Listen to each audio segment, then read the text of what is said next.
Onto the climb of the Nocturberg, the 11th climb, the penultimate climb of the day. It's Chavanel who goes on the attack, 26 kilometres from the finish. Chavanel hits the front, Iglinski goes with him.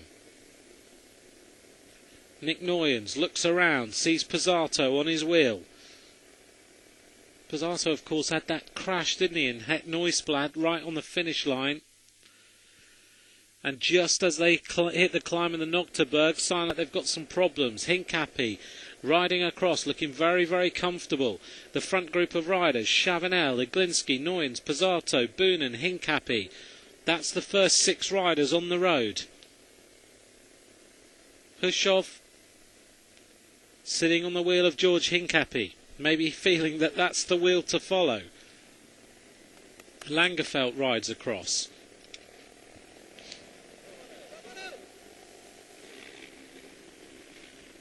And for the first time we see Vestra in some trouble. De Volder is leaving a gap. Flecha looks like he's starting to feel the pressure now. So we have a bit of a selection on the climb of the Nocturberg. 13% at its maximum gradient is the Nocturberg. Join us on cycling.tv /the inner tube. Give us your thoughts today on who you think might win. Some of you now shouting for Hincapie as Boonen goes on the attack on the steep section of the Nocturberg.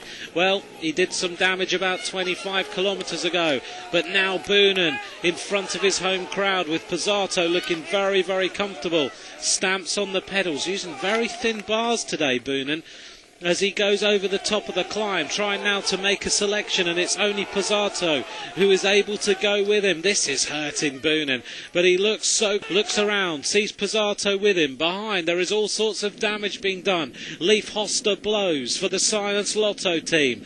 It's now 2 riders at the front as the Soigneurs hold up the wheels at the side of the road. An immediate reaction from Iglinski. The next rider on the road is Noyens.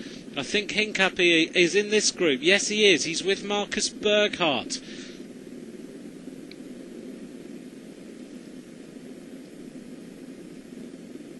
"25 kilometres to go in the E3 Prize."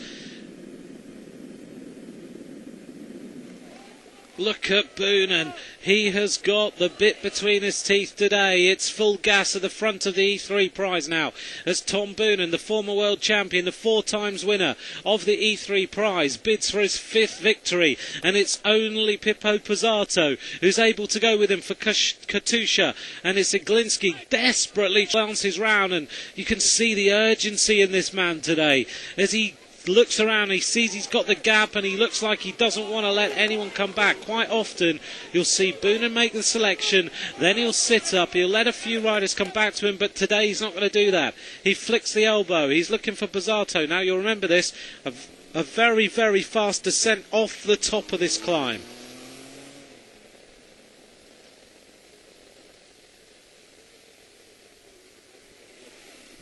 "24 kilometres to go, and Rabobank yet again have been distanced. Hushovd is surfing the wheels. Hincapie in here. He's not prepared to do any work, but Berghardt is with him, so they do have numbers. But Hushovd doesn't want to let Boonen go, so he goes through. Quickstep sitting on with Chavanel and De Volder, but it's all star names as Hincapie desperately tries to get those deep section, get some speed out of them.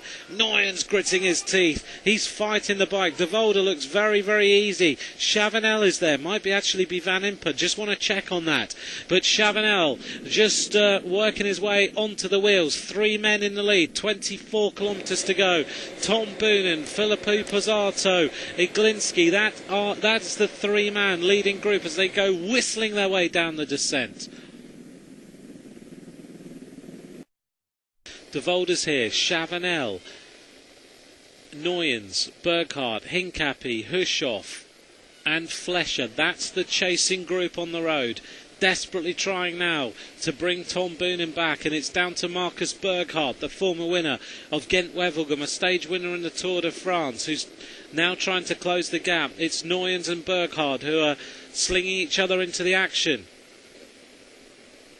Just just want to check actually. I think it might be Langerfeld. We are 14 kilometres from the finish.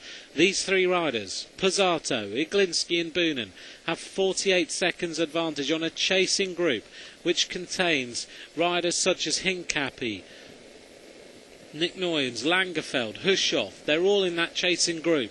But these three riders are riding exceptionally well today, and they have opened up 48 seconds of an advantage in 11 kilometres.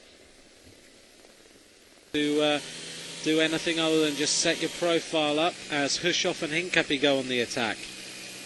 You can sit there, you can chat away to your heart's content. There's quite a few of you on there, and we're now getting predictions. Who do you think is going to win the E3 Prize? Give us your prediction. I think there's about 40 of you on there at the moment who can give us a prediction. So let's have it. Don't hold back. Is it going to be the three riders in front, or is this group on the road going to catch them? 7 kilometres to go. 43 seconds. Just under 5 miles of racing in E3 Prize. 208 kilometres. 12 climbs. It's going to be a thrilling finish. Iglinski glances across, out of the saddle, just stretches those legs after a hard turn at the front. Boonen flicks the elbow. And Iglinski's now going to sit on. He's not going to do any work, so Boonen's getting annoyed.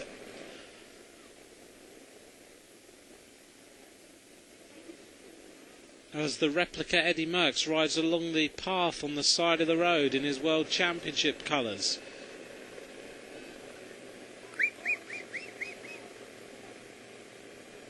Well, Iglinski's going to do nothing now. 2 kilometres to go. Remember this last year. It was 1.5k when Arvidsson went.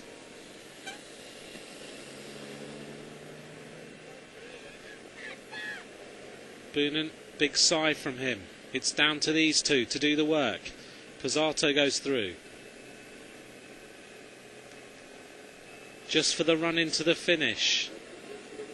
I think you're right, Deathbred. Pozzato has better form, but Boonen has the power to win this one, and he is looking good today. On 2 of the major climbs, it's been Boonen who has done all the damage.